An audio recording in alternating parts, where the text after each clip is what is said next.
বন্ধুরা দেখতে পাচ্ছেন আমার এক নাম্বার মানে দেশি দেশি ঘুঘু, তিলা ঘুঘু বলে এটা। তো আমি এনেছি আরও 2-3 মাস না, প্রায় 4-5 মাস হয়ে যাবে। এখনও ডিমও পাচ্ছে না, কোনটা ব্যাটা কোনটা বেটি সেটা নির্ধারিত করতে পারছি না। যদি আপনারা কেউ যে বুঝতে পারেন যে কোনটা ব্যাটা কোনটা বেটি, অবশ্যই কমেন্ট করে জানাবেন। আর এগুলো বড় অবস্থায় এনেছি, তো এদেরকে আদৌ ডিম পারবে কিনা বা পোষ মানবে কিনা একটু কাইন্ডলি জানাবেন যারা জানেন। আসসালামু আলাইকুম ওরহমতুল্লাহি আবরাকাতুহু। খাওয়া এগুলোর পক্ষ থেকে সাত বাগানের সবাইকে স্বাগতম। বন্ধুরা, আজকে ভিডিও নিয়ে আসছি শুধুমাত্র পাখি। আমি যে কটা জাতের পাখি পারি সেটি দেখাচ্ছি। এটা একটা দেশি প্রজাতির ঘুঘু। হ্যাঁ, ঘুঘুগুলো আমি এনেছিলাম ফরিদপুর থেকে।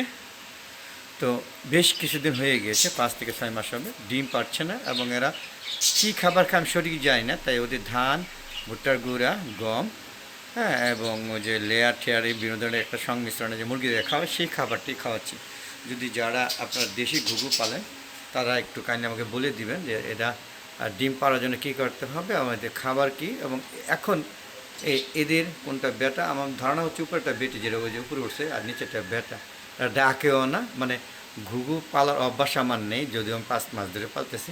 তো আপনারা যে কেউ জেনে থাকেন অবশ্যই কমেন্ট করে জানাবেন আসলে কীভাবে পালতে হয়। তো আমরা যেটা দেখাবো এরপরে সেটা হচ্ছে বাজিগর পাখি।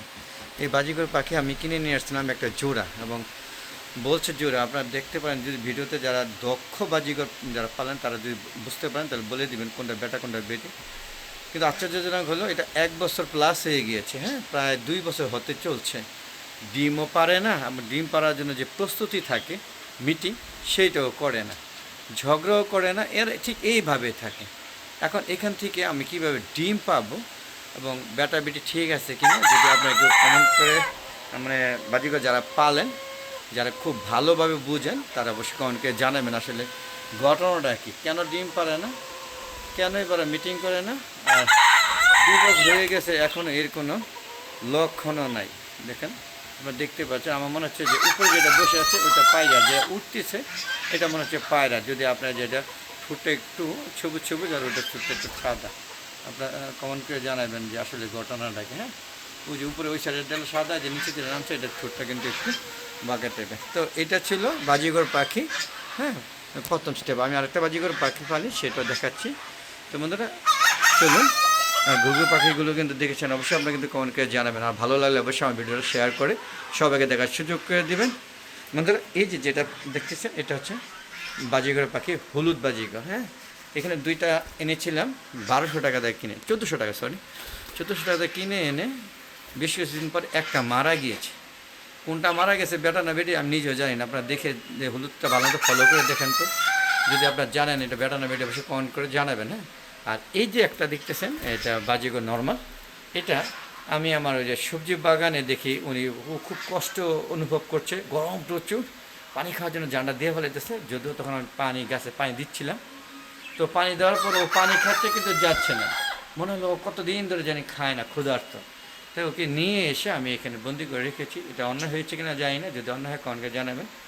সে খুব ভালোভাবে খায় এবং খুব সুস্থ হয়ে গিয়েছে, এখন খুব ভালোভাবে আছে। তো যদি জোড়া হয় তাহলে আমি রেখে দেবো। আপনারা দেখেন, এটা যেটা উইরে সামনে আসলো কালো, হ্যাঁ, এটা কি বেটা না বেটি কনকে জানাবেন। আর ওই সাদা যেটা দেখানোর চেষ্টা করছি আমি, এই যে সাদাটা বেটা না বেটি, অবশ্যই কনকে জানাবেন। যদি আপনারা কাইন্ডলি জানেন অবশ্যই আমাকে জানাবেন। যদি দোনাটা বেটা হয় তাহলে আমি দোনাটাকে ছেড়ে দিব, দোনাটা বেটি হলেও ছেড়ে দিব। হ্যাঁ, যেটা আমি মানে ধরে এনেছিলাম শুধুমাত্র সুস্থতা করার জন্য, পালার জন্য না। এখন সুস্থ হয়ে গেছে, মায়া লাগে তাই সারি না। তো বন্ধুরা কমেন্ট করে জানাবেন আর কেমন লাগলো এই পাখি সংক্রান্ত ভিডিও, সেটা অবশ্যই কমেন্ট করে লিখে পাঠাবেন। আর আমার একটা ফেসবুক পেজ আছে, মিজান একটু বিডি, ফেসবুক পেজটাকে কত ফলো দিবেন, ফলো দিয়ে তবে সম্পূর্ণ ভিডিও দেখে শেয়ার করে সবাই দেখার সুযোগ করে দেবেন। ফেসবুক পেজের ভিডিওগুলো সন্ধ্যা 6টার পরে আপলোড করে থাকে, আগের পরে। তো অবশ্যই আপনারা দেখবেন এবং শেয়ার করে সবাই দেখার সুযোগ করে দেবেন, এই আশা করতেই পারি। আর বন্ধুরা, ইউটিউব চ্যানেলে ভিডিওগুলো 4টা আগে পরে আপলোড করে থাকি, দেখা আমন্ত্রণ জানাচ্ছি, দেখবেন। আর অবশ্যই চ্যানেলকে সাবস্ক্রাইব করে পাশে বেল আইকনটা ক্লিক করে দেবেন। আর আপনারা সুন্দর সুন্দর মতামত দেবেন, সেই মতামতের উপর ভিত্তি করে আরও সুন্দর সুন্দর ভিডিও করব। তো বন্ধুরা, বিদায় নিচ্ছি, সব ভালো থাকবেন, সুস্থ থাকবেন। আসসালামু আলাইকুম রহমতুল্লাহি আবরাকাতুহু। বন্ধুরা, আবার দেখা হবে নতুন কোনো পর্ব নিয়ে, নতুন কোনো ভিডিও নিয়ে। ততক্ষণে ভালো দেখো, চ্যানেলের পাশে থাকো। খুদা হাফেজ, বিদায়।